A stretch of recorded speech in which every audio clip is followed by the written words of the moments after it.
Pessoal, bom dia aí ao nosso benchmark. Vamos começar já, a galera vai chegando, vai se adaptando aí ao contexto, né? Sou Daniel da Botnix, estou aqui com a Paola, com a Pamela, com o Vitor, né? A gente vai tentando organizar aí pelo menos uma vez por mês, nem sempre todo mês a gente está conseguindo, mas trazer alguém aí para compartilhar alguns temas que a gente tem discutido, que a gente tem visto, e a real aí é para todo mundo aprender um pouquinho com a experiência de um do outro. Algumas pessoas têm uns cases bem bacanas para compartilhar, então a gente tenta reunir aí a comunidade e colocar isso o mais próximo possível de vocês, né? Então vamos começar. Fê, você troca aí? Então, assim, de forma bem rápida, né, o nosso grande objetivo desses encontros que a gente está fazendo é conectar todo mundo, né? Tem um monte que a gente percebeu, a gente conversa muito aí no mercado, percebe que tem um monte de gente com desafios parecidos, né? E aí, talvez a gente consiga fazer essa ponte aí entre vocês, para que vocês se conectem, se conheçam, aprendam uns com os outros. E do nosso lado aqui também, a gente quer muito entender as dores aí da galera no onboarding, né? E a gente faz isso o dia inteiro, então a gente quer que é talvez o melhor momento aí para a gente entrar em contato com a comunidade e tentar entender onde dói, né? Então aí hoje a gente trouxe a Pamela, né? A Pamela, ela veio no nosso primeiro benchmark, é, e aí ela veio no nosso primeiro benchmark e ela falou, pô, um dos temas lá que a gente levantou, que a galera queria conhecer mais, era engajamento dos gestores, né? Então ela falou, pô, conta comigo, vamos fazer um encontro novo aí, que eu tenho algumas coisinhas também para compartilhar. Acho que é um case bem legal, ela estudou bastante o tema, compartilhou bastante em artigos, em vídeos, e, putz, super topou aí participar com a gente, né? Então é isso, Pan, manda bala aí, começa aí a falar e vamos trocando ideia. Vamos. Ô, Paula, acho que talvez, não sei se tu pode descompartilhar só para eu passar a ver todo mundo. A Paula escolheu uma foto linda, maravilhosa. Vou colocar ali, obrigada, inclusive. Nome, Você cargo, não tudo. consegue ver. Quando eu compartilho, não dá para ver o pessoal, né? Eu vejo menos, mesmo eu colocando na grade maior, eu vejo menos nas janelinhas. Ah, então. Mas não tem problema. Pessoal, bom dia, obrigada, pessoal da Botnix, por me trazer aqui. Fiquei super feliz da gente ter feito essa parceria. Eu escolhi fazer uma conversa com vocês sem apresentação, por técnica mesmo. Eu acho que quando a gente se conecta, tenta se conectar se olhando, né? Eu não perco vocês, aqueles que estão com a câmera aberta, super obrigada, estão conectados comigo. Aqueles que não estão, tudo bem também, espero que estejam me ouvindo. Mas a ideia é que eu tente prender o máximo da atenção de vocês, e eu acho que quando a gente compartilha uma tela, não precisa, né, numa apresentação mais formal, tudo bem, mas acho que nesse momento eu acabo perdendo vocês um pouquinho, né? Bom, então, sou Pamela, estou HRBP de uma empresa de tecnologia que se chama Singulo. A gente se posiciona como saúde mental. Depois, quem quiser, baixe o app, é super legal. Acho que o embasamento científico que a gente tem por trás do app é fantástico, né? Tudo que está ali, desde a autoavaliação até toda a construção de trilha de aprendizagem, é com muito embasamento dos nossos founders mesmo, então fiquem à vontade para conhecer o nosso produto, inclusive já fazendo o nosso jabá, a gente também tem um produto para as empresas, então se precisarem, peguem meu e-mail lá no Invite que eu encaminho vocês, é super legal, a gente tem um portfólio enorme de empresas que a gente atende e as empresas oferecem para os colaboradores, né, como saúde emocional. Tenho uma trajetória enorme em RH, então iniciei... obrigada, quem falou? Paulo comentou. Obrigada, Paulo. Eu sou suspeita, né? Então vocês testem, depois vocês me contem. Tenho uma trajetória enorme em RH, né? Desde os meus 18, então tem bastante tempo de jornada. Já passei por diversos subprodutos de RH, então já fui de folha, já fui de recrutamento e seleção, passei bastante tempo em desenvolvimento e DHO, e depois de um tempo aí fiquei um pouco mais voltada para a área da estratégia, mas a operação ela acaba estando no dia a dia de alguma forma, em algum projeto, de algum jeito, tá? Outras informações vocês vão achar no LinkedIn, fiquem à vontade também para me procurar. E aí, falando especialmente do tema, né, quando a gente fala de engajamento de gestores, eu penso que as coisas se amarram e se conectam muito de diversas formas, então a gente não fala de forma isolada de engajamento de gestor dentro de um projeto específico dentro da área de pessoas, né? Então, eu trouxe no meu racional aqui alguns conceitos que eu acho que são relevantes para provocar reflexão para vocês, né? Do meu ponto de vista, da minha vivência, não é uma verdade absoluta. Não acertei sempre, né? Tem muito aprendizado em cima de tudo isso que eu trago para vocês. Mas acho que valem os insights e eu vou trazendo as coisas que foram acontecendo e contando para vocês como que a gente fez essa virada de chave na organização que eu estava. E aqui eu estou construindo da mesma forma, né? Com um facilitador de hoje estar numa empresa que cuida de pessoas. Então, os meus líderes, eles são um pouquinho mais engajados com o tema do que a empresa anterior, né? Que era um pouco mais de robótica, automação, então era um pouquinho diferente.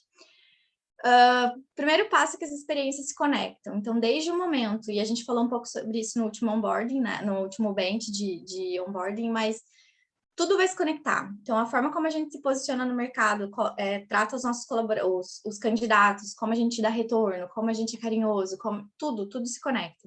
E quando a pessoa chega para o primeiro dia, ela já passou tanto pela fase das entrevistas, quanto pela fase da admissão propriamente dita.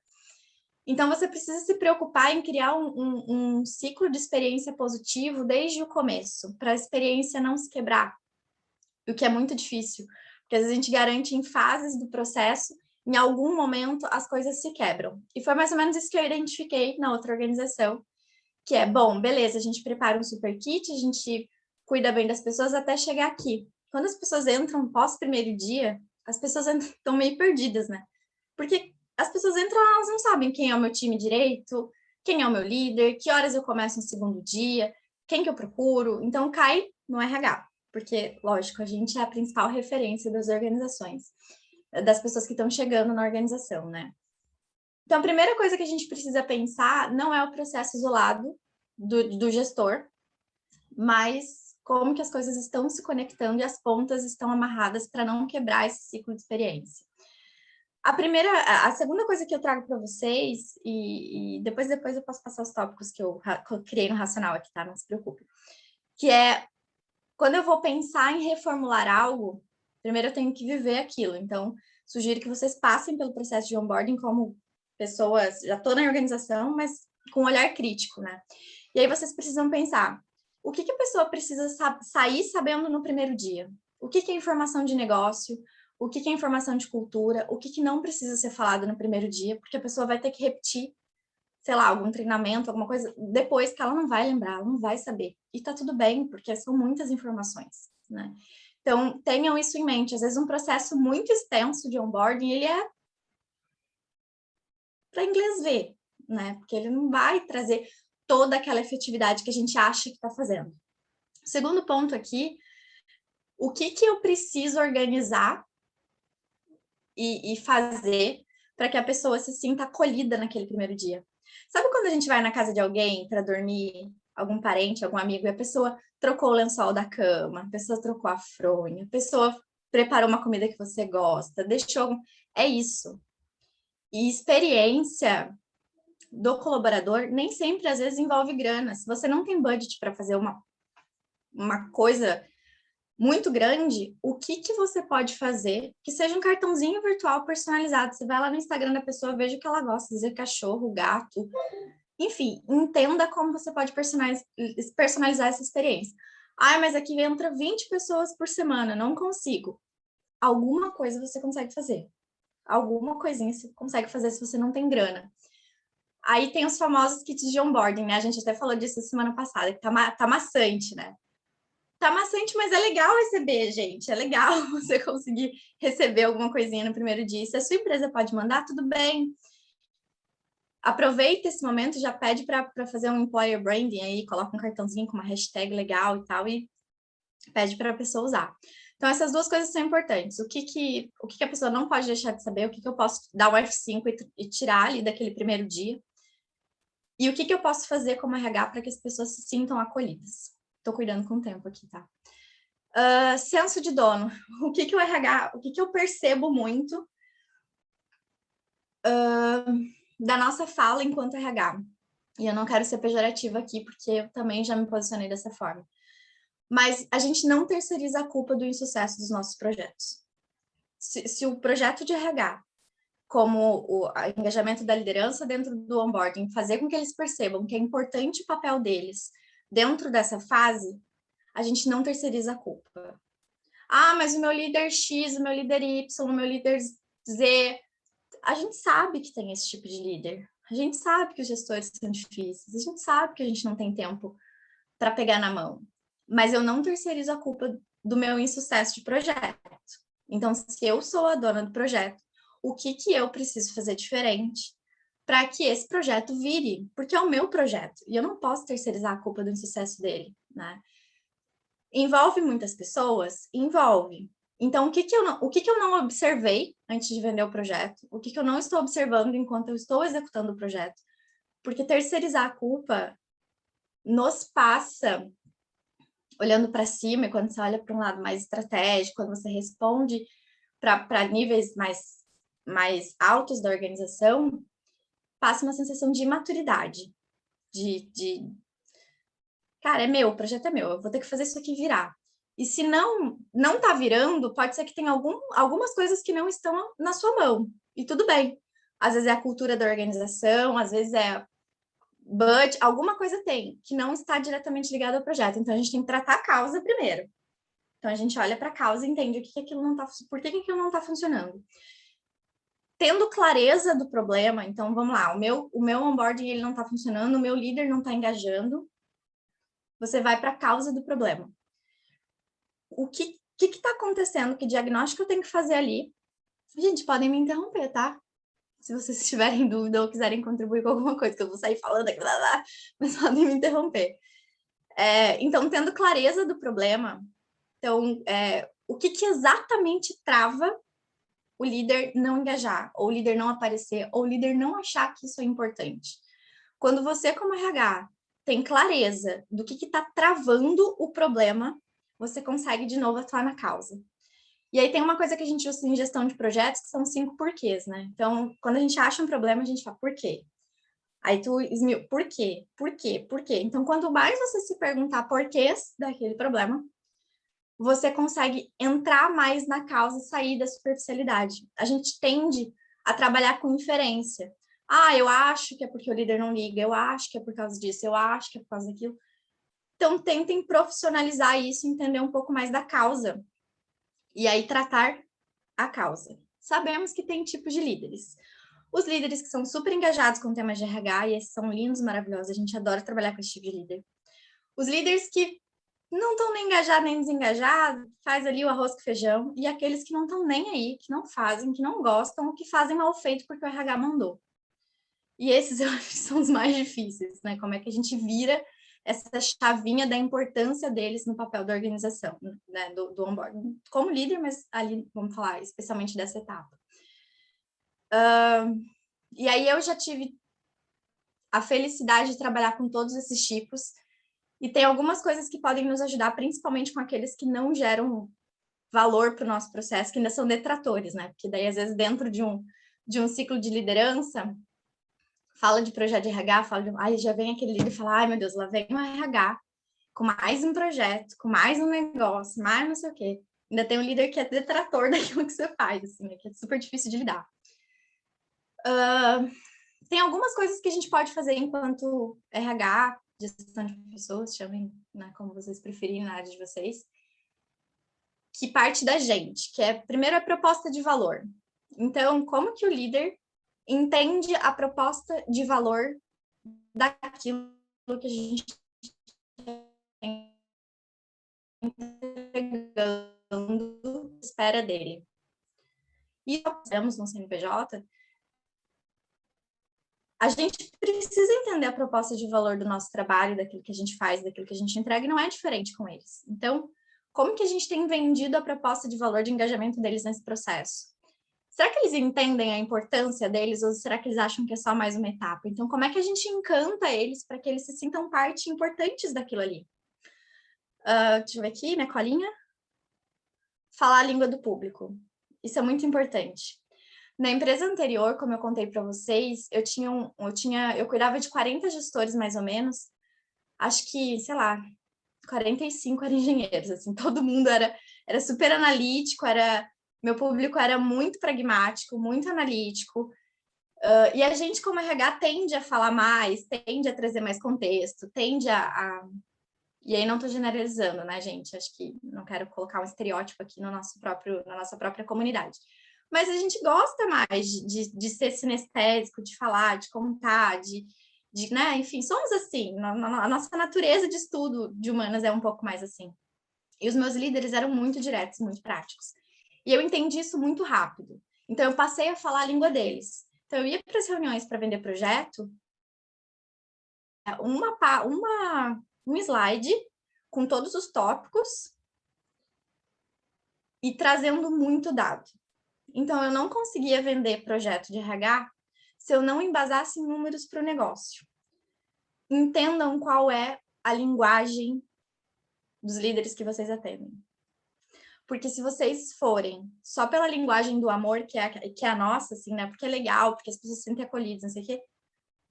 A gente vai falar a mesma coisa quando a gente leva números. Então, eu passei a levar muitos números dentro das reuniões que eu tocava com eles para vender as coisas, inclusive sobre o one-on-one, sobre eles participarem, ROI de engajamento das pessoas. Isso tudo você acha na internet. Você começa a pesquisar, você vai montando a sua própria apresentação com base naquilo que é importante você vender. Estuda, pesquisa e monta e mostra valor daquilo que você está propondo. Assim, mostra valor, diga que ele é parte de, mas que isso é importante. E aí, naquele contexto, porque os líderes eram muito pragmáticos. Hoje eu estou num contexto onde os meus líderes, eles, até pela natureza do negócio, são um pouco mais voltados para pessoas, para experiência. Então, assim, meu trabalho está acelerado em 200%, porque fica mais fácil de vender. Mas a gente não pode perder de vista que a gente tem que vender com base naquilo que eles acreditam também, não só com base naquilo que a gente acredita. Então, conhecer a linguagem do público é muito, muito bacana, porque te torna mais assertivo, assim. Tem uma coisa que eu usei muito quando eu fazia desenvolvimento, né, treinamento, que são os 3 Hs. Isso serve para qualquer um dos projetos que a gente vai vender, que é heart, né, coração, hand, cabeça, head, cabeça e hands, mão. Então, como que a gente vende um projeto, né? Como que a gente constrói a narrativa, o storytelling para um projeto? Primeiro, você toca o coração das pessoas, né? Por que aquilo é importante? Por que aquilo é relevante para o negócio? Por que aquilo é relevante para ela como indivíduo, como líder, papel do líder? Bom, uma vez que eu vendi, eu peguei a pessoa pelo coração, eu coloco na cabeça dela que ela tem que fazer. E aí depois veio fazer. Então, quando a gente conecta o nosso storytelling desta forma, estudos dizem que é uma probabilidade maior, de um ciclo maior de construção, que você tem essa facilidade de entrar, né, na rotina, colocar esse processo na rotina dessa pessoa, tá? Tá muito rápido, posso seguir? Alguém quer interromper, falar? Foi? Partiu. Manda bala. Coisa que eu acho também que é super relevante é a gente fechar o PDCA. Então, quando a gente fala de PDCA, né, que é aquela coisa do planejar, fazer, checar e agir, que a gente faz o tempo todo dentro dos nossos processos, a gente precisa, quando a gente planeja, né, a forma como a gente constrói os nossos processos, a gente não pode deixar de dar acabativa. Então, uma coisa que melhorou muito, e eu já vou contar o passo a passo do engajamento para vocês ali do líder, mas eu quis trazer todo esse contexto para mostrar para vocês que é muito mais profundo do que criar um processo e falar, líder, agora é assim. Mas sobre o PDCA, é como que a gente retroalimenta os líderes de informação de que aquilo que ele está fazendo engajado faz sentido e está gerando valor. Então, às vezes, a gente acaba caindo num ciclo que a gente não dá acabativa para os nossos projetos, né? Então, a gente para num momento que ele meio que já está sendo executado, então a gente relaxa e fala, beleza, os líderes já estão fazendo. Mas como é que eu garanto que os líderes estão tendo acabativa daquele processo que eles foram envolvidos, né? Para eles também é importante ver isso, assim. E voltamos na proposta de valor, porque daí eles conectam que o que eles estão entregando está gerando valor e está funcionando. É importante para eles isso também. Então, coloque acompanhamento, coloque indicadores, né, que ajudem vocês a... E indicador não, também precisa ser aquela coisa que aquele Excel que fala, não, gente, eu rodava form com NPS e era aquilo que eu entregava para os líderes, né, nas nossas reuniões, não precisa ser nada de outro mundo, não. Acho que o simples é até mais fácil, porque a gente engaja as pessoas para responder e a gente não deixa de gerar informação.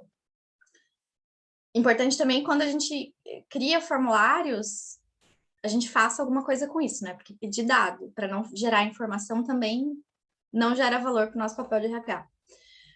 Então, coloque acompanhamento, coloque uma pessoa para ajudar, para ser responsável por te ajudar a lembrar de mandar os forms ou os compromissos, enfim. Apoie seu líder no primeiro momento. Chato. Sou babá de líder? Não sou babá de líder. Não gosto também. Mas no começo, quando a gente fala de uma cultura que precisa, se ela não está estabelecida e ela precisa ser estabelecida, e a gente lembra que não pode terceirizar a culpa do insucesso de um projeto, sim, vamos nós criar as agendas, vamos nós lembrar os líderes, vamos nós ajudar o líder a lembrar, ajudar o líder a fazer. E foi assim que funcionou comigo, né? Então, foi dando a mão, às vezes brava, né? Meu Deus, né? Tem que ir lá fazer o líder, ir na agenda de meia hora que o liderado dele não faz mais que obrigação de ir lá. Mas eu ia sorrindo, né? Vamos lá, líder, não esqueça lá, faz um cafezinho com o teu liderado, né? Porque é nosso papel evangelizar, né? Então, quando a gente fala de cultura, é muito sobre isso, né? Quanto a gente evangeliza. E uma coisa que às vezes eu acho que a gente esquece, a gente cobra muito que os líderes façam com os liderados, mas é o quanto a gente, como RH, reconhece os líderes que estão fazendo isso bem. Sejam em fóruns coletivos, seja individualmente. Então, tem várias formas, por exemplo, vocês podem criar pessoas que recebem muitos colaboradores, né? Empresas que recebem mais colaboradores. Os top 5 líderes mais engajados, o onboarding dos top 5 mais engajados, né? E apresenta isso. Os principais elogios que chegam para os líderes X, Y, Z, comecem a colocar luz naquilo que vai bem. Porque, naturalmente, os líderes meio que vão, eu também quero aparecer naquele ranking ali, eu também quero mostrar que eu estou gerando valor. Então, não deixem de valorizar aqueles líderes que fazem bem e engajam no processo que seja de RH. Porque é isso que a gente pede deles para os liderados. Então, a gente também tem que fazer nós para com eles, né? Retorne as informações para os líderes. E aí, aqui, eu vou contar para vocês como que ficou o processo assim, depois que eu contei tudo isso, como que ficou o processo lá. E vocês vão receber um monte de material, o vídeo que eu vou falar aqui vocês vão receber também, né? Já dando spoiler aqui, desculpa, Paola, desculpa. Mas vocês vão receber um monte de coisa que vai ajudar vocês a pensar, mas como que ficou organizado, então? Então, quando eu olhei todo o onboarding, a gente tirou o que não precisava, colocou o que precisava. E aí, lá, a gente tinha só um dia, né? Aqui também, aqui a gente tem até menos. Aqui eu consegui reduzir para uma manhã. Então, um dia inteiro de institucional, aquela coisa toda e tal. Dia 2, primeira hora da manhã, é o líder com liderado. E não é to-do, é café. Café. Vamos nos conhecer além das informações do LinkedIn. Meia hora. Se a pessoa não pode meia hora, que seja 20 minutos, 15 minutos. Põe os dois juntos. Ajuda, cria agenda. É chato, eu sei que é, gente, mas vamos lá. Até criar a roda girar, vamos fazer. Vai chegar um momento, e tinha esse momento que eu começava já a entregar. Então, o líder, né, já tinha rodado um tempo, o líder ia receber gente, eu já no e-mail mandava, não esquece de você criar agenda. Então, esse momento chega, mas enquanto não chega, você vai puxando. Então, faça com que ele tenha essa meia hora, 20 minutos que seja, de acolhimento, de chegada, de reforço de cultura, de cadência, de não quebrar a experiência. E eu fui vendendo tudo isso aos poucos, né, gente? Eu falo aqui, parece que foi lindo, assim, de uma hora para outra, mas não foi. Então, o líder fazia isso, fazia aqueles 20 minutos de café, organizava o dia do liderado, entre treinamentos, conhecer o time. Alguns não sabiam nem como organizar, e aí vocês vão receber um videozinho que eu dou algumas dicas de como que eles podem organizar os dias, né? De como que eles podem preparar, sabe? Às vezes acontecia de a pessoa chegar para mim e falar, não recebi nada de material, não sei. Então, aquela coisa de como é que eu sei que eu estou sendo esperado? Poxa, os líderes não preparavam nem os acessos do primeiro dia da pessoa e ficava aquela correria, aquela coisa feia, desorganizada, né? Material, ia compartilhando material picado. Não é legal, não é bonito. Então, né, como que a gente ajuda eles a organizar isso, assim? E aí, eu achei que estava indo tudo bem. Tá lindo, eles estão fazendo café, estou organizando o dia. E eu comecei a receber algumas não reclamação, mas a galera ainda estava perdida. Eu falei, gente, mas o que está acontecendo aqui? Aí eu comecei a pegar eles pela calça, assim, porque eu comecei a rodar um formulário dos primeiros 7 dias. Então, a pessoa entrava numa terça, na outra terça eu coletava algumas informações. E aí, como eles são novinhos, vassourinha nova, varre bem, todo mundo respondia, né? O que é muito legal ali. O formulário tinha adesão alta.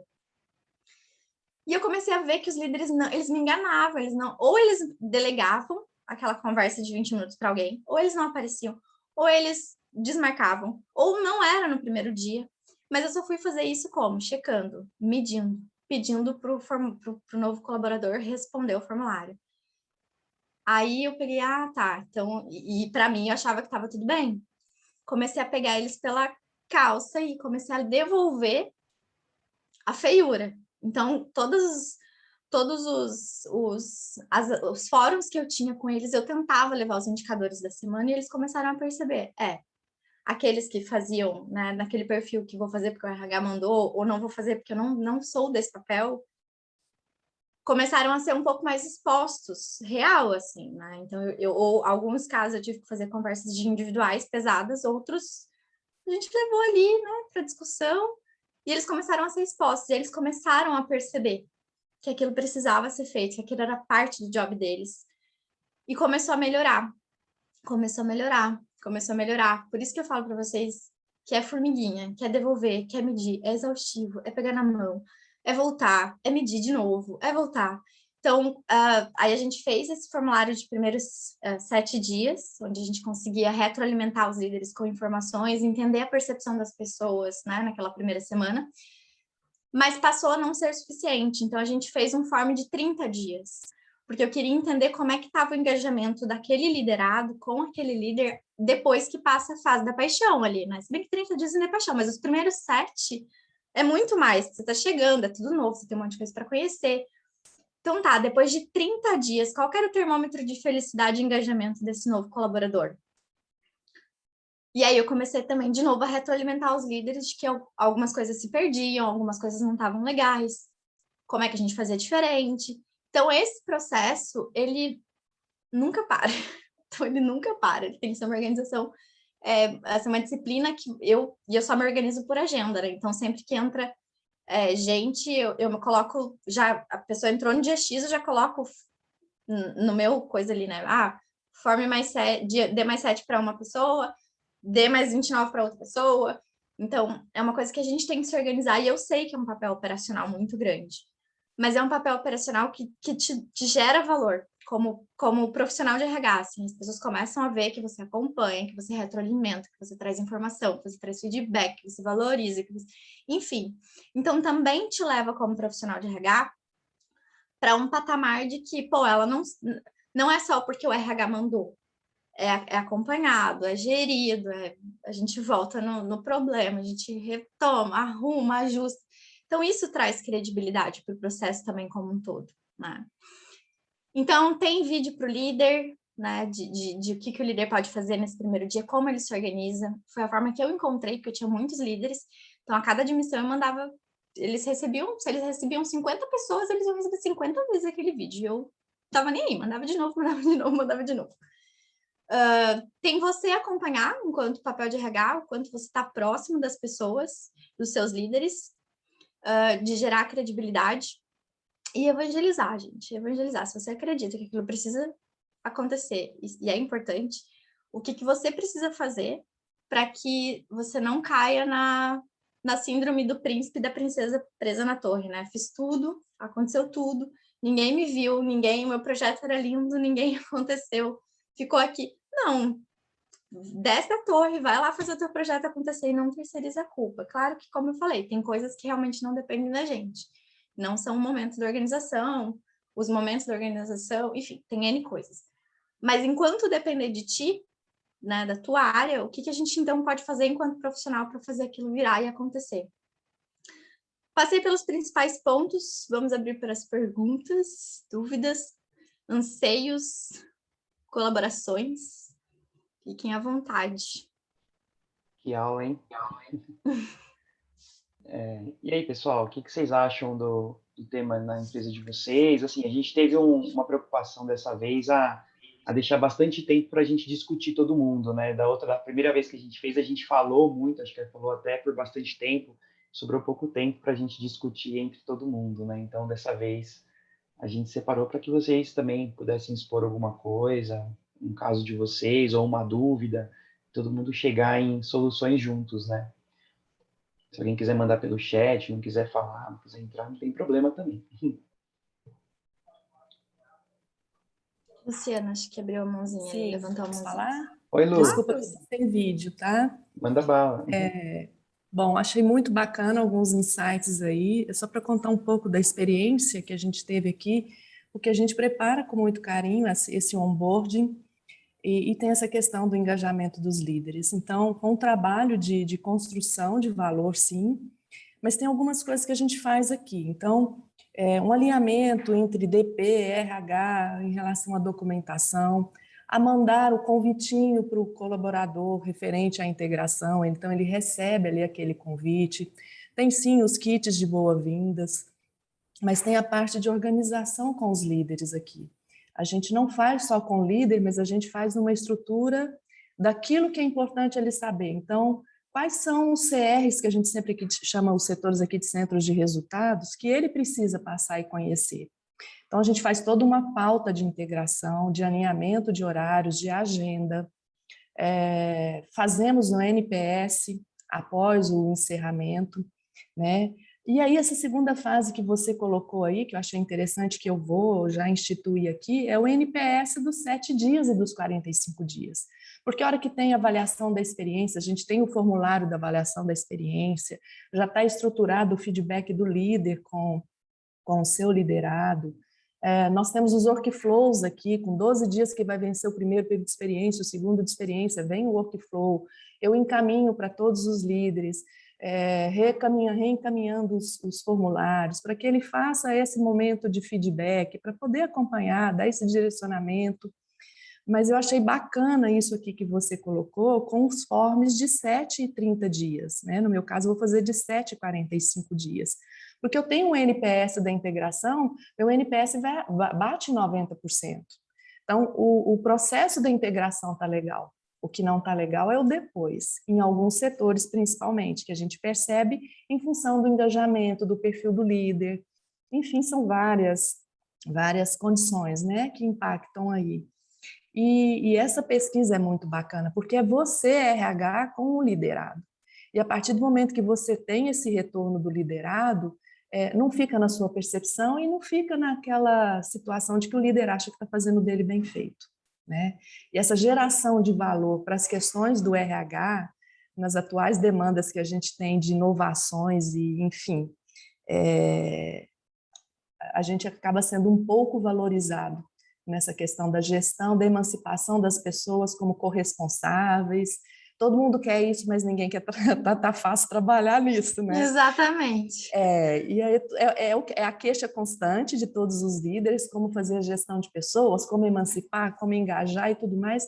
O caminho está aqui, né? Está traçado, que eu achei super bacana. Então, eu tenho aqui um checklist antes da integração. Desde que se o celular está preparado, se o sistema foi colocado, quem são os responsáveis por cada questão ali, para que a hora que ele chega para o onboard está tudo pronto, está tudo feito, tudo checado. E acho que isso também é muito importante, porque a gente já teve experiência de chegar aqui e falar, peraí, o computador não está pronto, o celular não está disponível. E eu falo, poxa vida, você faz todo um trabalho e o ferramental não está preparado. Então, a gente já faz também esse checklist aqui, que eu acho que funcionou pra caramba para a gente, porque são muitas áreas aqui envolvidas no processo de um onboarding, não é só na mão do RH, né? E você vai gerando essa questão da responsabilidade. É uma orquestra, né, Luciana? Exato. Era só para compartilhar, mas eu adorei a exposição de vocês. Legal. O que as pessoas, o que eu acho que a gente pode ainda reforçar nas organizações é que o onboarding, ele passa do primeiro dia, do segundo dia, por isso que eu meço os 30. Porque a pessoa ainda está sendo onboardada em 30 dias, ela ainda está aprendendo sobre o negócio, ela ainda está aprendendo sobre o líder, ela ainda está aprendendo sobre tudo, né? Então, é muito legal, assim, quando a gente consegue, claro, né, e como eu falei, não é um medir pelo medir, é o que a gente transforma aquele dado em informação e insight para a gente também olhar para o nosso processo e ver o que a gente pode melhorar e fazer diferente. Como curiosidade, assim, a gente tem alguns clientes aqui na plataforma que fazem 360 dias depois ainda, com formulários, com NPS, e os formulários eles vão mudando de propósito, né? Em D+7 é, pô, de 1 a 5, que nota você dá para essa frase a seguir, né? Aí, fui bem recebido pela minha equipe, meu líder tem me ajudado, meu buddy tem sido atencioso, tenho todos os materiais que eu preciso. Na hora que você vai no formulário de 360, me sinto preparado para um novo desafio, consigo ajudar a minha equipe. Ele muda um pouco, né, essas frases e a pegada do relatório, assim, do formulário. Mas é bem interessante, assim. E aí cada um, né? Tem gente que faz até 90 dias, tem gente que faz até 360 e gente que para no deserto, né? Faz só o pré-onboard. Mas tem de tudo aqui. Bom dia. Vocês estão me escutando? Bom dia, Patrícia. Bom dia, gente. Eu sou a Patrícia, eu trabalho no RH da Track. A gente também faz essa questão do NPS. Eu faço de 7 dias, 30 dias e 90 dias. E por mais que a gente faça ali um onboard completo, contando sobre a cultura, missão, das nossas regras, eu olho muito essa questão se o time tem um treinamento para receber o novo colaborador. Eu vejo que o NPS nosso está cada dia abaixando. Acho que muito por conta dessa questão do home office. Alguns comentam que sentem uma certa distância. Já tivemos comentários que eles não conseguem ter aquela amizade com o time, que tem um certo engajamento, mas não é aquela mesma coisa. E assim, a gente ficou um tempo sem entregar o kit, agora a gente voltou a entregar o kit, mesmo assim, não tem surtido muito efeito. Por mais que tentamos ali fazer um onboard completo, né, com todas as informações, eu tenho ainda sentido o meu NPS baixar mais. Não tenho fórmula mágica, tá? Acho que a gente, na empresa anterior, eu sofri um pouco isso porque eles trabalhavam, aqui não, porque eu entrei remoto, né? Todo mundo já estava remoto. Somos uma empresa remota, né, no caso. Mas lá a gente teve um pouco sobre isso, assim, era legal porque trocávamos no corredor, e é extremamente desafiador para o RH propor ações que substituam as conversas de corredor e de café. Eu sei disso. Sim. Mas uma coisa que eu trago muito nas reflexões lá e aqui a gente tinha conexão antes de verdade, ou a gente está justificando a pandemia ou a forma como a gente está trabalhando com conexão? Porque sabemos, às vezes a gente trabalha do lado de alguém e a gente não tem conexão com aquela pessoa.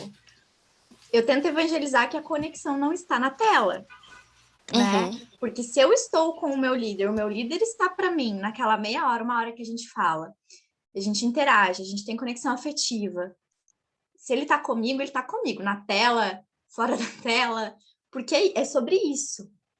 Eu acredito menos que é porque é a falta do corredor. Não estou falando de alinhamento, acho que tem alinhamentos nos corredores que são importantes, que às vezes se perdem, e isso é muito desafiador, né? Aquela conversa de corredor que tu resolve meia dúzia de coisas, esquece de falar para as outras pessoas que são envolvidas, isso não.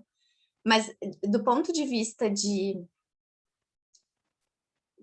sentimento, de estar conectado com o outro, eu tenho tentado tirar o viés deles de que tem a ver com a tela, porque não tem. Assim, para mim não tem, né? Acho que tu pode chamar a pessoa para um café 3 horas da tarde, do mesmo jeito que você ia chamar a pessoa para um café quando você ia na cozinha tomar um café. Mas eu não sei, eu acho que deram uma romantizada nessa coisa do home office, que ele é problema para tudo, ele é a pandemia. E aí tem um fator extra para mim que sim, a pandemia impacta. Então a gente está trabalhando em casa o dia inteiro. Chega à noite, a gente está em casa, chega fim de semana, a gente não pode sair, está em casa. E aí sim, acho que daí são sentimentos que se sobrepõem, que não são só a falta de relacionamento com o líder, na minha percepção. Se alguém quiser contribuir com uma percepção diferente, fiquem à vontade.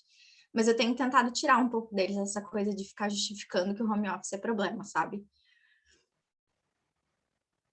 E eu chamo eles para café, gente. Eu sou a primeira que faço.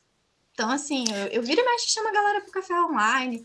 Faço tarde não, né? Mas faço algumas horas de jogos, aqueles jogos de stop, dessas coisas, para tentar gerar esses momentos.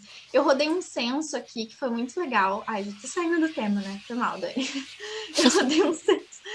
Eu rodei um censo nosso aqui, com várias informações divertidas e outras que eu queria trabalhar demografia mesmo, de como que a gente estava organizado. E aí eu fiz 2 horas de café com eles para contar do censo. Aí eu pedi foto de pet, se tinha pet, se não tinha pet, se tinha filho, se não tinha filho, biscoito ou bolacha, sabe? Umas coisas assim, para ficar divertido. E eu fiz isso, e foi assim, uma tarde de 2 horas da nossa tarde, que a gente olhou para aquele material. E aí começou a galera naturalmente a contar as coisas da vida, e coisas que as pessoas não sabiam, que já tinham acontecido umas com as outras. Isso gerou conexão, isso gerou aproximação. Né? Então, não é a tela. Mas tem que ter alguém tocando, né? Que é o que você falou, né? Tem que ter alguém puxando e organizando isso, né? Alguém mais consegue Eu concordo, compartilhar? assim, que é muito difícil tu sentir a pessoa na outra, o líder sentir a outra pessoa na tela, né? Sim, Por sim. isso tem que estar mais conectado, porque é difícil saber se a Pamela tá feliz, se ela tá triste, pelo tom de voz, pela tela. Quando a pessoa chega no escritório, a gente sabe, né? Quando a pessoa tá mais para baixo, quando a gente convive. Então, exige mais mesmo do líder, assim, ficar de olho, conhecer profundamente.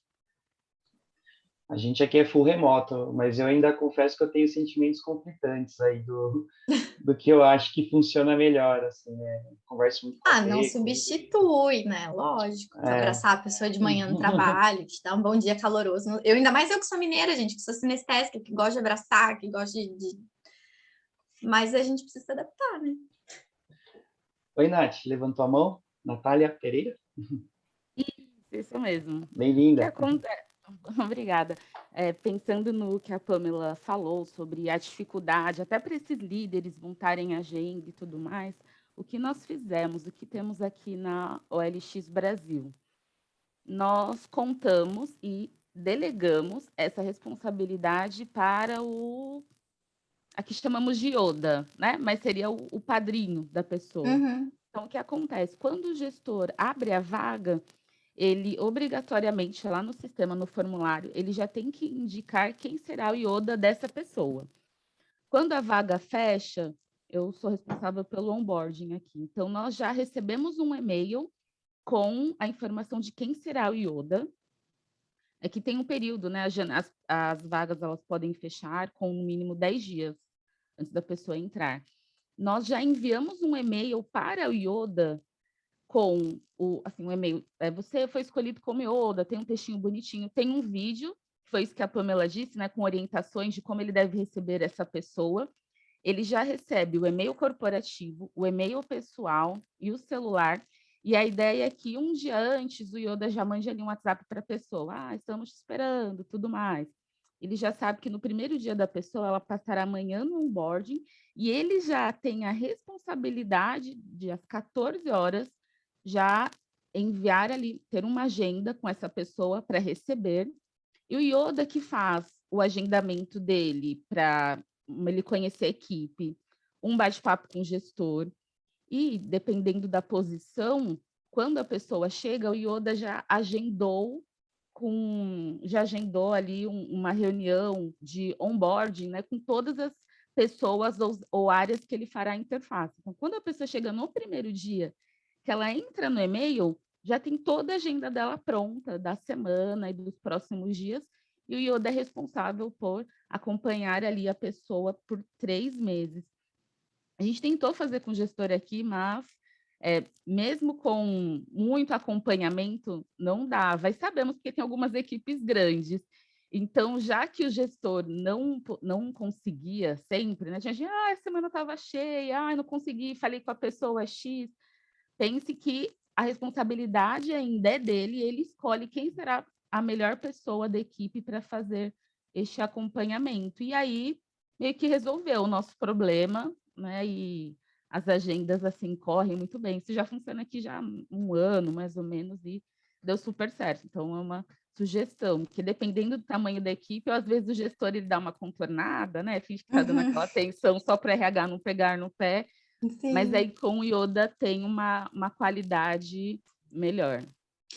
É uma forma de escalar e uma forma até de as pessoas se sentirem envolvidas, né? No sentido de se desenvolverem como liderança também. Muito legal. Ô, Nath, e como que vocês controlavam assim quem estava fazendo, né? Qual Yoda estava sendo talvez mais ou menos eficiente, né? Como vocês acompanhavam isso? Tem empresas que talvez tenham grupos maiores, né? Com vários Yodas em vários lugares, todo mundo distribuído. Como que era isso para vocês? Também com pesquisa.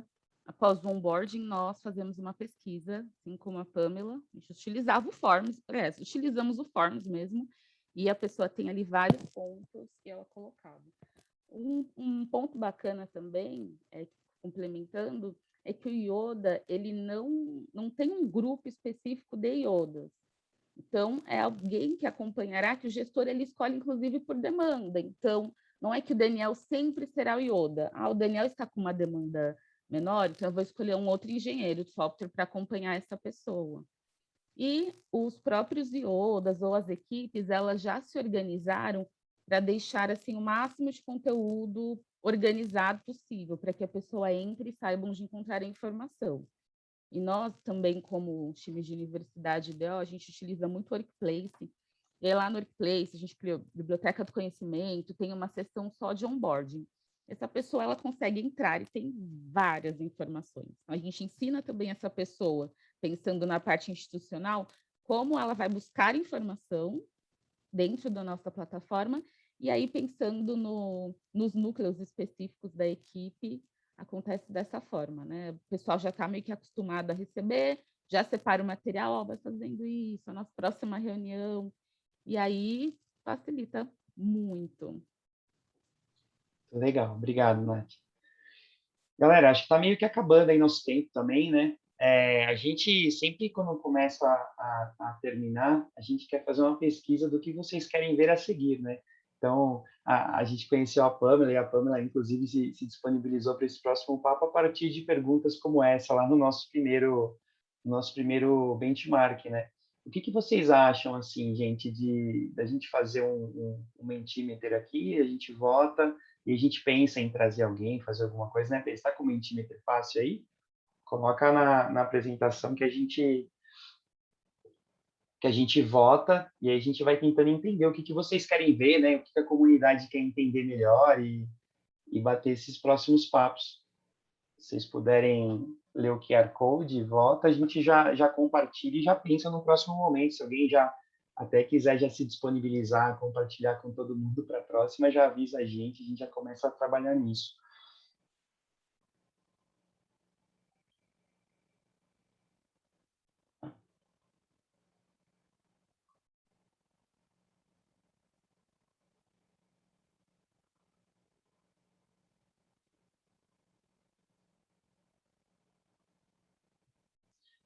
E aí, deu?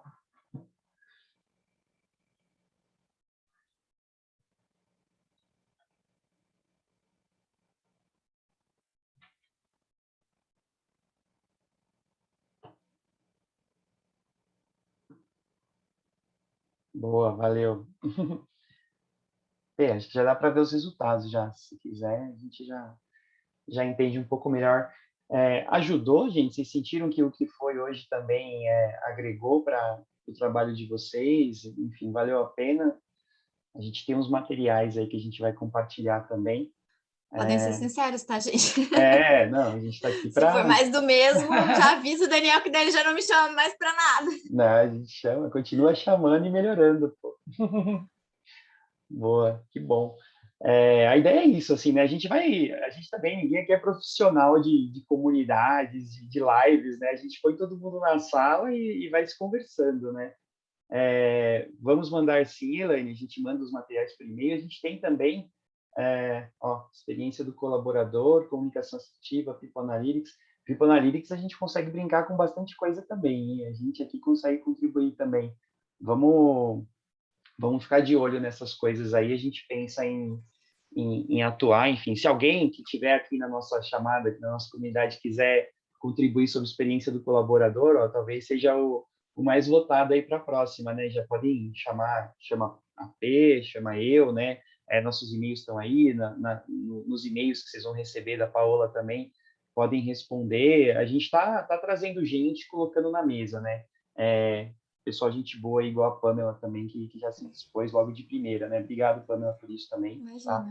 E vai rolar esquenta de experiência do colaborador, porque acho que a Paula vai liberar meu artigo, né, Paula? Da experiência? Vai rolar esquenta. Vai.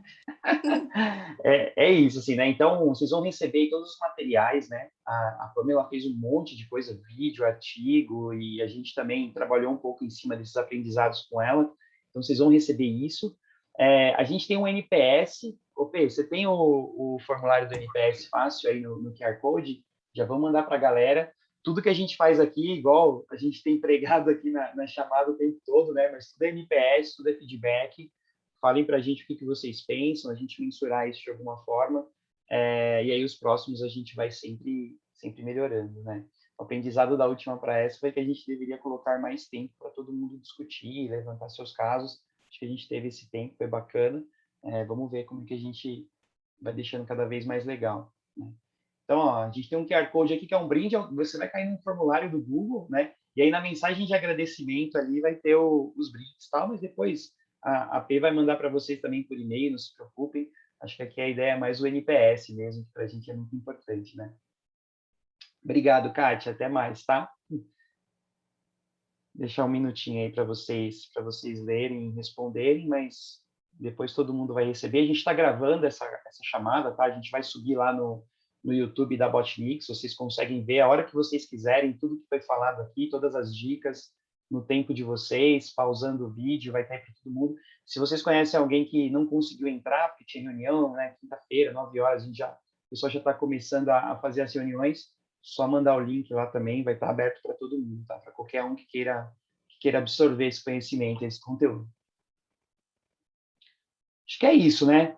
Todo mundo já conseguiu votar. Pê, obrigado aí por compartilhar tudo aí também. A Paola é quem manda aqui na comunidade, né? Ela que faz todos os slides, organiza, chama a galera, levanta as perguntas. Então, parabéns aí também, viu, Pedro? Galera, obrigado. Alguém quer falar mais algumas últimas palavras aí? Senão a gente encerra e vai trabalhar mais, né? Obrigada, pessoal.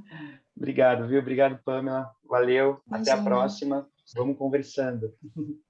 Obrigado, Nath. Obrigado a todo mundo. Valeu. Tchau, tchau. Bom dia.